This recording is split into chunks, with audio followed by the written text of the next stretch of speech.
I think it's live. I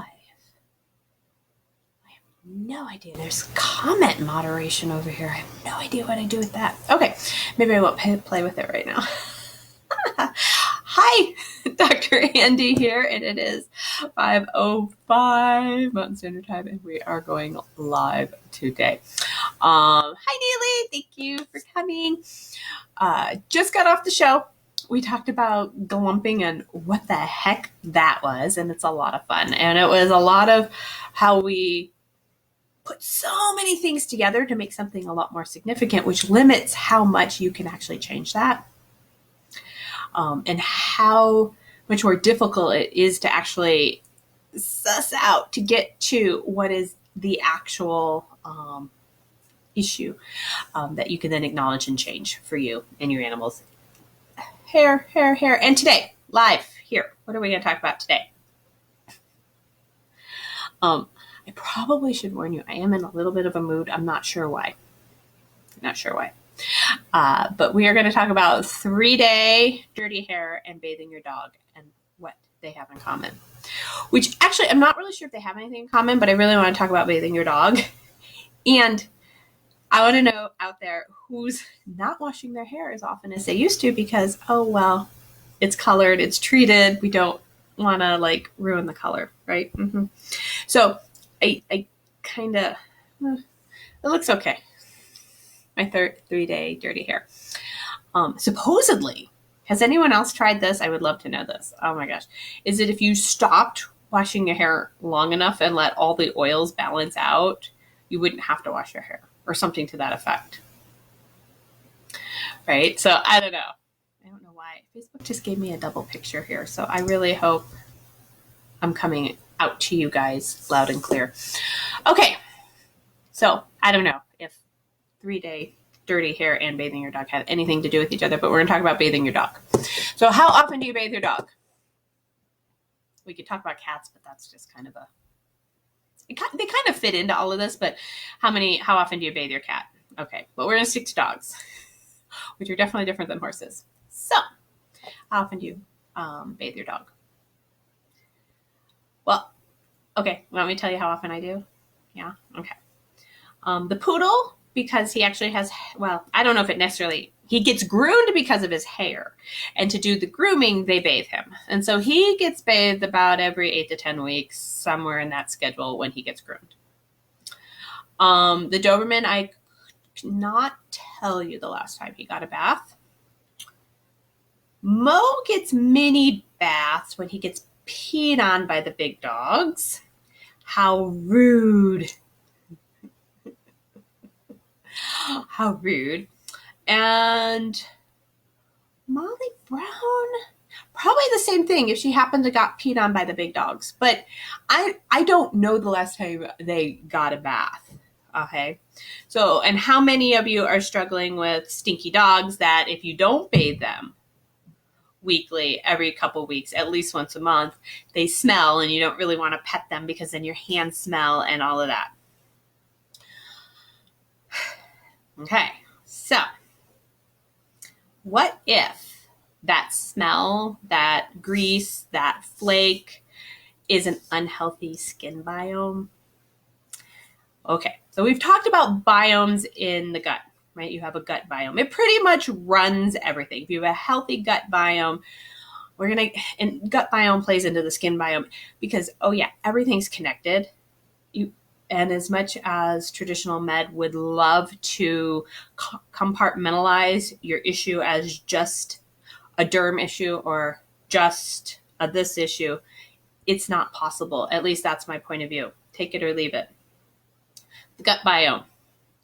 I looked up in people how much bacteria we have. I think 3 or 4, oh my gosh, I don't remember what it was. It was like 2 to 6 pounds of bacteria that we actually use in our bodies to function properly. So not all bugs are bad.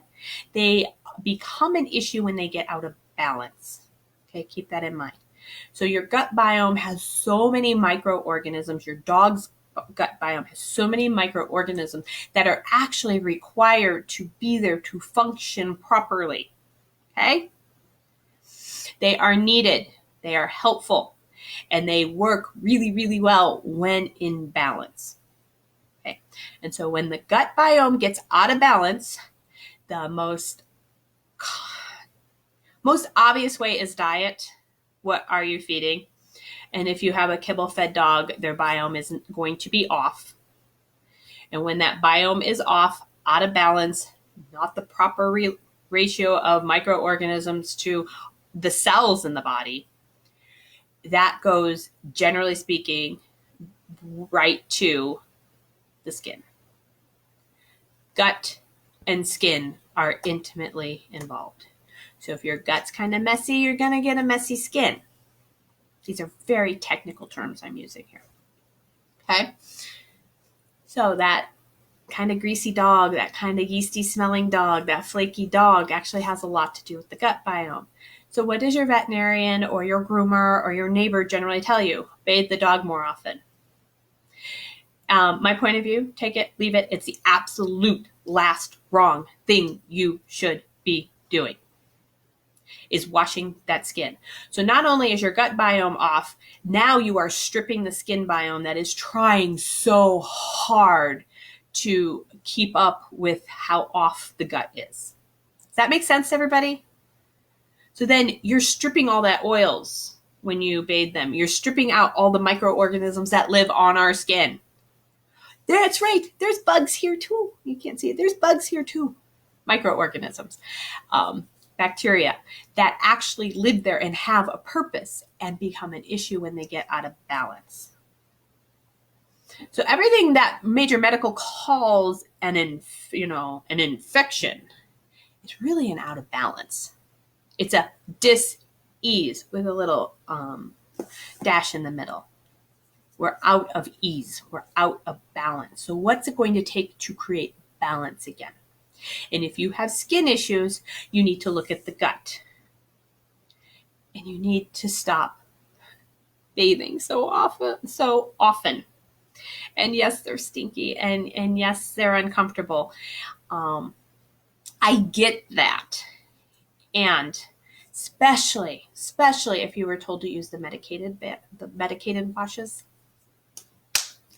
Because they're going to not only regular soap, which it's going to break down some of our microorganisms defenses, and we're going to wash some of that away. But that medicated bath is actually going to kill some of it. And then because you've killed so much, then you actually get a rebound effect, and then you're in the middle of the most vicious cycle. Those what vets love to call staph infections. Hi, Keisha. Sorry, I got so involved. Staph infections are not infections. They are, I moved. My camera went fuzzy. Sorry.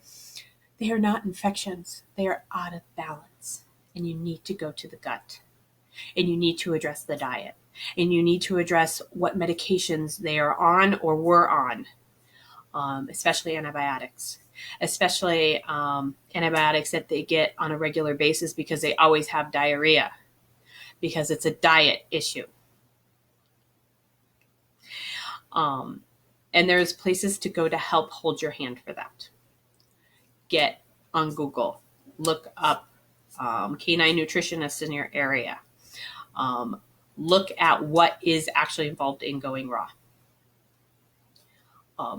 And raw's too expensive. Okay. Sit down, piece of paper. You cannot just listen to your mind when it says it's too expensive. Write it down. Is it really? Add up all the money on medicated shampoos. Add up all the hours of time you spend trying to manage this with bathing.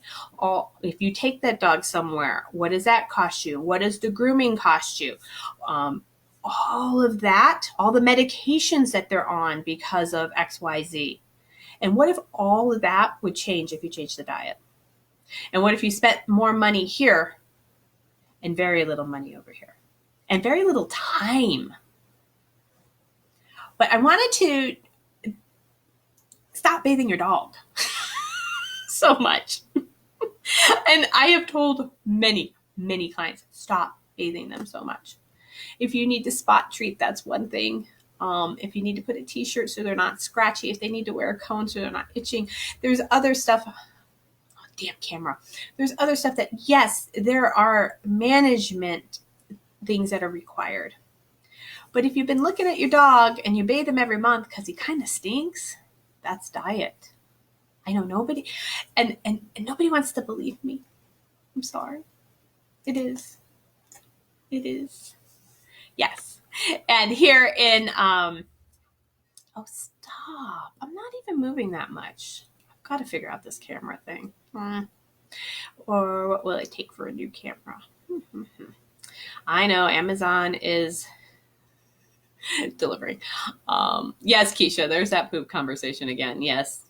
We didn't go into actual poop conversation, right? But GI distress, yes. Your GI pretty much runs the body. And yes, if you live here in, I guess, Neely, do you all around the country, huh? Nana's calling. You talk to him on video. Neely, put your contact information in the comments for everybody so they can find it when they come back and listen. I don't know Neely's requirements off the top of my head, so I apologize to everybody. But I do know she's been a raw feeder for the last 20 years. I do remember this from a webinar I did watch the other day. And she's got certifications in raw feeding and canine nutrition. Exactly what they are, I don't know. So if she's still listening or catches this later, if she could put that into the comment section so everybody has that, that would be awesome. But yes, let's start the conversation about a skin biome too.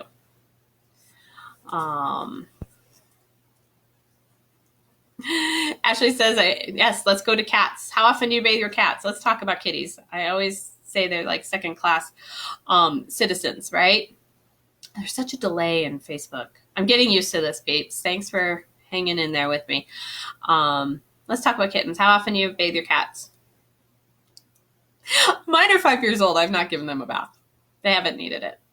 And cats are obligate carnivores. That means meat. They eat meat. They don't eat kibble. They eat meat. I don't know how much clearer I can make that. They eat meat. So mine don't smell. They hardly shed. They hardly puke, right? Like everybody, oh, hairballs, cats puke hairballs. You know, okay. Now we're getting off course a little bit, and thank you, Ashley. Do you know why cats puke hairballs? If you have, I actually cats do not eat salad. No, they do not eat salad. Puke hairballs. I learned this very recently, maybe in the last year or so, that the reason cats puke up their hair, it's not because they're not designed to clean themselves and eat the hair. It's because if they're kibble fed, it changes the pH in the stomach so much that they cannot digest the hair. So it just collects and then they puke it out. If they're raw fed, they can digest their hair and it'll pass through without puking. Oh, so just saying. And hi, Charity. And some cats do more puking when the food is actually bothering them. So, and essentially kibble fed, and some kibbles they do better with. Not that I'm promoting it. They are obligate carnivores. They eat meat. Anyway, let's see. Ashley, she fostered a litter of kittens, and they smelled so bad when I got them, and it went away when she improved their diet. Yes. It's generally that dampy, yeasty smell is because of the carbohydrate load onto the gut. Because animals, dogs, cats are not designed to digest as much carbohydrates as we give them. In some animals, like my Doberman Diva, a couple days of just vegetables is too much carbohydrates for his system. He is a balancing maintenance act of magnitude. And he still does not have a great coat. And yeah, so sometimes I get, well, why does he still look XYZ? And I'm like, well, what if this, quote unquote, is the best he can be? And what else is possible? And all those projections about his coat being awful does not help him to grow a better coat. And actually, I'm really cute and not bright. Just a couple weeks ago, I asked him to grow a coat. I always talk about giving the animals a job, get them involved, right? And he's 4, it doesn't dawn on me until a week ago why don't you grow your own damn coat? It's not my job to do it all. So you could always get them involved in whatever you're choosing here too. So Neely got her, cool. Yes. Preferred providers page, information where you can get a hold of her. Information you can get a hold of rawdogfoodandco.com. It's actually where I get my food from. I know they ship around the country. Great resources there. There's webinars and podcasts. And if the only first step you take, but you do start, is to listen to a podcast about raw feeding, why don't you start there? You don't even have to tell anybody. You don't even have to tell any of your friends that you're even thinking about going raw because, whoa, gosh, that's just too weird. I wouldn't do it. Yes, Charity, just do it. Make the jump. Feed raw. So I wanted to start the conversation more about the skin biome than actually. It always seems to go back to diet because it is the one thing that goes into your animals every single day that can and does make the biggest impact on their health and well-being. And for what reason, veterinary medicine at large and all of the other governing bodies do not see it that way. So if you caught my last one, what if everything is the opposite of what it appears to be and nothing is the opposite of what it appears to be? Okay, so skin biome. Don't forget they have a skin biome. Or here's your heads up, they have a skin biome too. There's biomes, actually, there's this stupid camera. There's biomes like just the ear biome. So how much do we disrupt the ear biome by squirting all that blue liquid in there and squishing it around in there? And all my points of view about that. Oh my gosh, I have so many points of view about squirting liquid into their ears. I don't get it. I don't get it. I don't get it. I don't get it. Now, wiping them out, making sure they're clean. Okay, great. But the whole squirt the liquid in there and squish it down really far in. Don't get it. I don't get it. Take it for what it's worth. Take it, leave it, whatever your points of view are on that. So I think that's it. Any other questions? Did I miss anything? Oy, oy, oy. There's an Ann here. Hi, Ann. Okay. There's always so many more comments when I get off that I feel bad that I missed them. So if I miss them, I'm sorry. Hashtag go to the gut. That is a great hashtag. We should use that, Neely. Hashtag go to the gut. Always go to the gut. Always go to the gut. All right. I'm frozen on your screen? Oh, no. I don't know if I'm still frozen. I've never even seen that movie. Anyway, until next time, which is Tuesday, 4:05 Mountain Standard Time, where I will show up and ramble about something else that will come to me probably 5 minutes before I go live, because kind of how I roll. You can always get a hold of me at any time at drandysworld.com. There's forms to fill out questions. You can find my email, send them on in. Would love to hear from you. And until we meet again, what if it's your points of view that create your animals? Bye-bye.